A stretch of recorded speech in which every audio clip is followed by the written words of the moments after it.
for this one. This matchup, it all starts with the two quarterbacks that have Heisman hopes swirling around their campuses there. Garrett Nussmeier stepping in his first full season under Brian Kelly as at QB1. On the opposite side, Cade Klubnik looking to be what he was. Remember that former five-star, maybe to lead them to a championship. But take a look at it. There is some history between these two squads here, dating back to 1958, that first one, the Sugar Bowl, 7-0 for the Tigers there, and also winning the Peach Bowl in '96.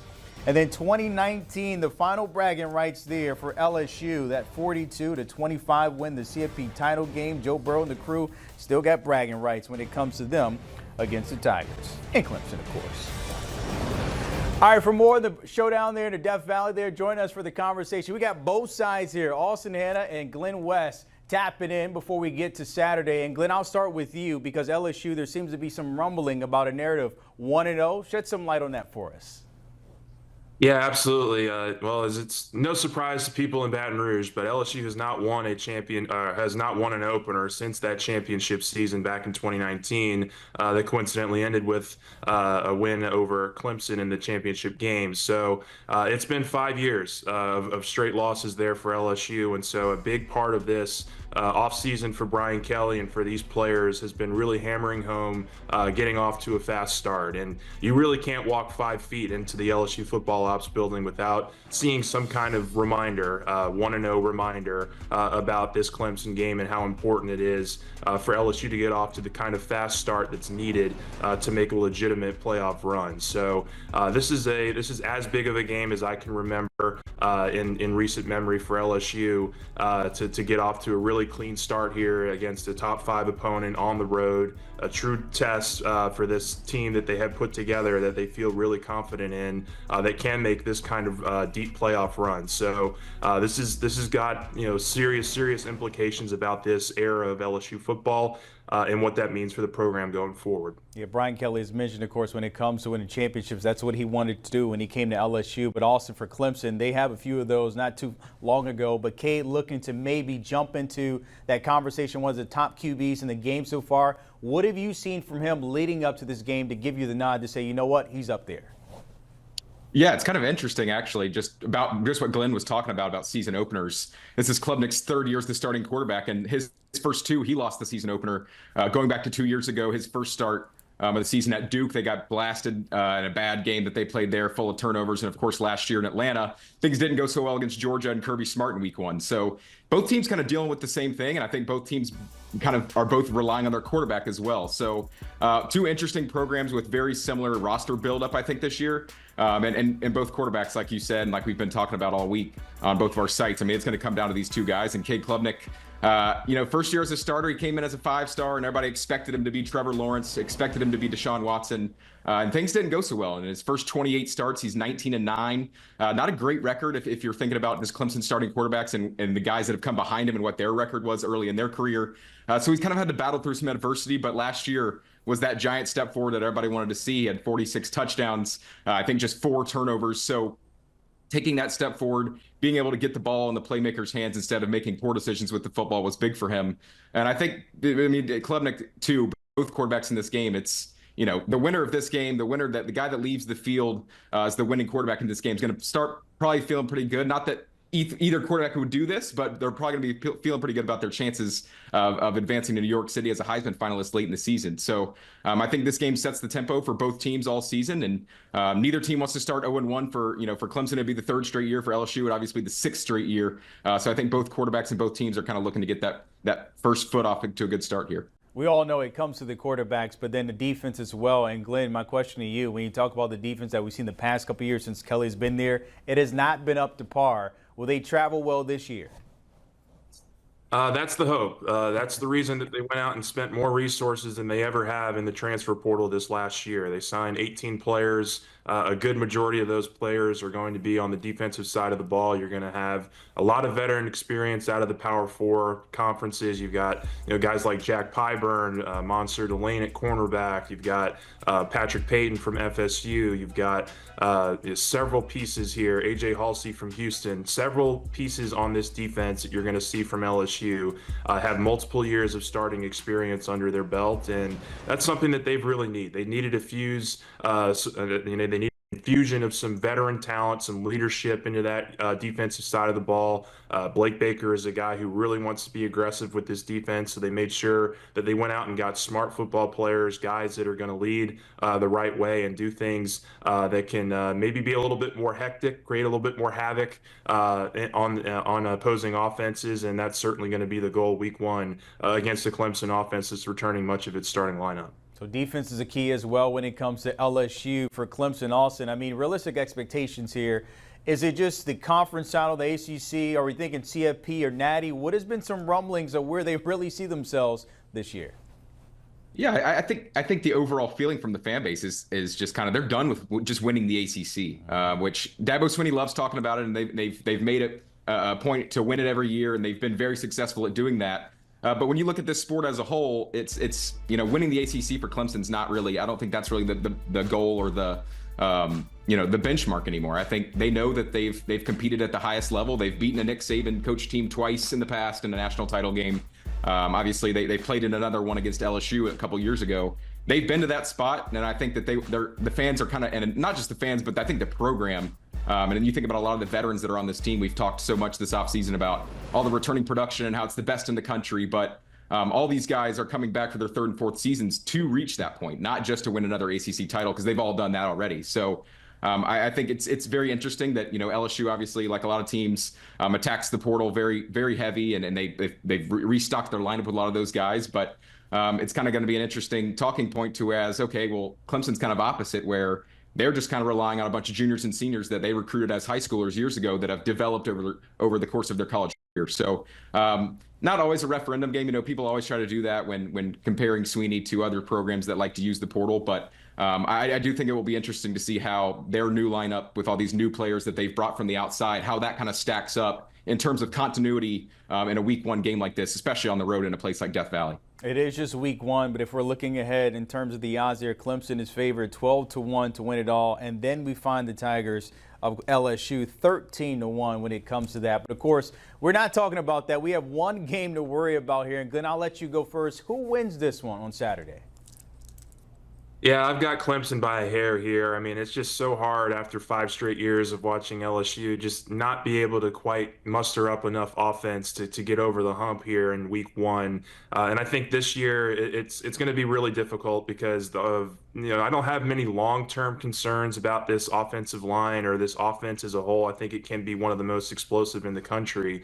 But there are some short-term things that LSU's trying to figure out right now with their offensive line. And when you're going head-to-head with guys like Peter Woods and T.J. Parker, Will Helt, that's going to be thrown right into the fire there. And so I do think that both defenses have pretty good games. I actually have this as a lower scoring game. I think 20-17 is kind of around that range where I have the home team kind of keeping that win in Clemson's Death Valley. So that's kind of where I'm at right now. I think there's like I said, a lot of good on the horizon for this LSU team, but they're running into a pretty difficult heavyweight here in week one, and I've got the home team being able to defend their field. Yeah, I'm right there with them. I think the home field advantage is huge. Obviously, the game being 3.5 or 4 point spread. I mean, that tells you that Vegas thinks the swing really is on that home field advantage. So I wrote yesterday, I really do like this LSU team this year. And I'm very high on Clemson as well. I think we're looking at 2 top 5 teams. When both have played 12 regular season games in December, I think both teams will be in the college football playoff. So I think this is a game that maybe we see, a little bit of a foreshadowing of what's to come. I mean, we could obviously, with the bigger bracket this year and then in years past, I mean, these two teams could see each other again down the road. I like Clemson, like what Glenn said. I think that defensive line against some of that inexperience for LSU on the offensive line is going to be a big deal. I think Clemson would like to get 3 or 4 sacks, force some punts early in the game, get the crowd into it. And then really, I think both of these quarterbacks, obviously Klubnik a little bit ahead in his development, a year ahead with an extra year starting. But I think this year with Nussmeier, it's going to be what can we see that Klubnik did last year, whereas Nussmeier was a little bit turnover prone earlier in his career. Can he take that step forward like Klubnik did and kind of protect the football and keep his offense on the field? And then red zone. Both these teams really struggled in the red zone last year on offense. So I think really turning 3 points into 7 points is going to be the difference in this game. And Vegas obviously agrees with that 4 point spread. I see, Austin. Okay, smart man, going with Clemson. And then, Glenn, you're traveling to Death Valley, so smart man, you don't want to get beat up on your way down there. Also going with Clemson. But that brings me to this. Who has the real Death Valley? Glenn, I'll let you go first between the two schools. Listen, I think LSU fans would mutiny if I said anything other than LSU. And so I do want to experience the Clemson Death Valley. Like, I think that's a real thing. I think both sides have to experience both. But LSU for right now has the latest win, so I'm going to stick with LSU, and we'll see kind of what transpires on Saturday. Yeah, I think Sweeney's response, someone brought this up in one of his first press conferences of the fall, and he kind of said, well, you can let history do the talking. And I think he was pointing back to, Clemson's had the title for longer, and it really started at LSU with Death Valley and not actually Death Valley, and then it actually changed years later. So I think Clemson fans, they like to hold on to that. But, as a guy that's fortunately been to both of these stadiums, they're both incredible atmospheres full of, some of the most passionate fans in this sport. And so I think this weekend, and of course next year's second part of the home and home will be no different. Fellas, we'll be out on Saturday. Appreciate your time. Austin and Glenn showing us everything when it comes to the Tigers for LSU and Clemson. Can't wait to see it. Don't forget. Well, you didn't think we were going to forget about high school football, did you? Not a chance, and you know what, that we were going to do that. Andrew Ivins, the director of 24/7 Sports Scouting, is joining us now. And Andrew, the action was in Fort Lauderdale. You had 3 premier matchups. You had plenty of 4 stars, 5 stars out there playing on some really quality teams. Let's start off with a guy with a lot of shine on him, and that's Dia Bell, and a wild comeback on Friday night. How does that project to his future as a Texas Longhorn? Well, this is what you wanted to see. It was a gut check type of performance. And you think about Dia Bell, a kid that was the Gatorade Player of the Year in the Sunshine State last year. He wins the MVP of the Elite 11 Finals, the nation's premier quarterback competition over the summer months, right? First game of his senior season, he looks up at halftime. His team's down 4 touchdowns. He's turned the ball over twice. He doesn't have his top 2 wide receivers. And what does he do? He rallies the troops on national television and scores 31 unanswered points to pick up a victory. Dia Bell now moves to 20-4 as a starter. Again, I just think it was so much pressure on Dia Bell, and you want to see it with these high-profile quarterback prospects. Can they be the catalyst? Can they be the difference maker? And Dia Bell, the stat line, you're going to look at it. Nothing too exciting. 19 of 34, 234 yards and just 1 touchdown. But he made timely throws at the right moment. He was athletic. He extended plays with his legs. So for Dia Bell, this is certainly a step in the right direction. And American Heritage, it's a program, a high school that has sent a ton of guys to the NFL. But this year they seem to be a little bit down besides the guy under quarterback. And they have one of the most difficult schedules in the country. They're going to face 4 more teams that are nationally ranked. So Dia Bell looked good. And I think if you're a Texas fan, you have to be excited about what's coming after Arch Manning. One team that is not down at all, and that's Mater Dei, the #1 team in the country, 3 top-flight class of 2026 guys in action. That includes #1 tight end and USC commit Mark Bowman, Ohio State committed wideout Chris Henry Jr., and Caden Dixon-Wyatt. What did you see from all 3 of those guys?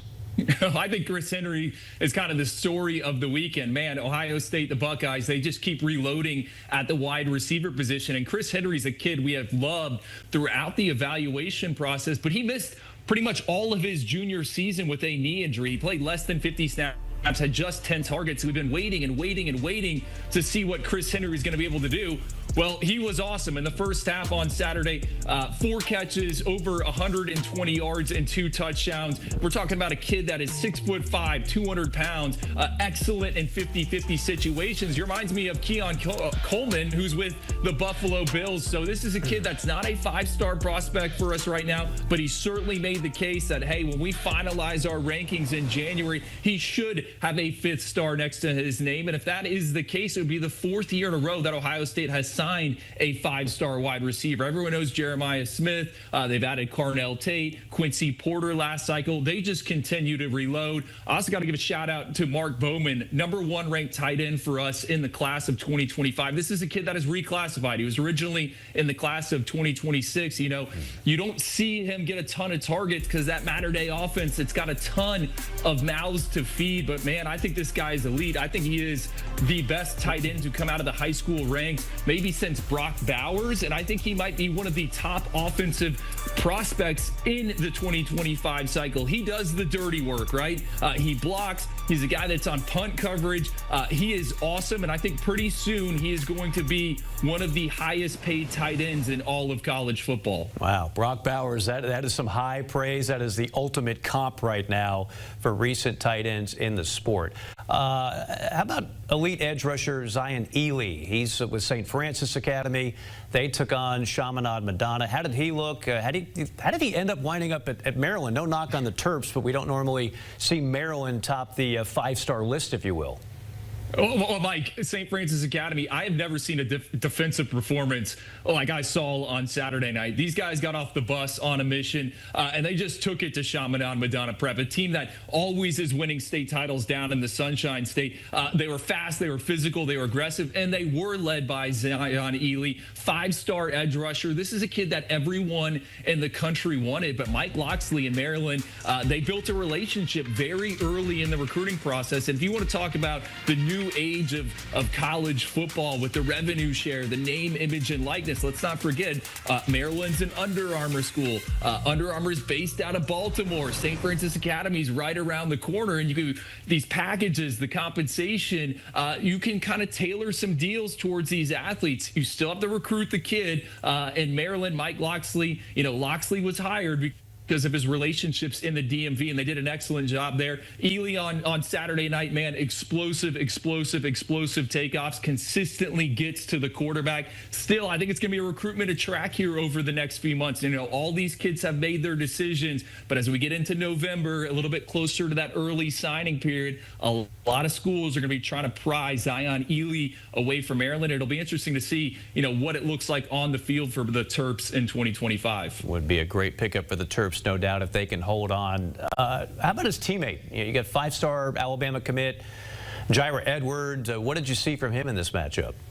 I love this kid. He's, I think, one of the top defensive prospects in the 2026 cycle. I think he is Malachi Starks. He's a safety that can do a little bit of everything, just like all the other St. Francis kids. He's super physical, excellent tackler in space. That's so important when we talk about these defensive back prospects. Think about it. In college these days, there's such limited time for these guys to actually work on tackling, so you want to see him do it on Friday nights. That is Jaira Edwards. And then him in coverage. He was matched up with Florida State wide receiver commit Jason Lopez there in the slot. Kind of put him in a box throughout the game. Alabama, Kalen DeBoer, everyone was wondering what it would look like, but man, their defensive class here in 2026. We love Jaira Edwards. We also love five-star linebacker Xavier Griffin. He has started off his senior season really well.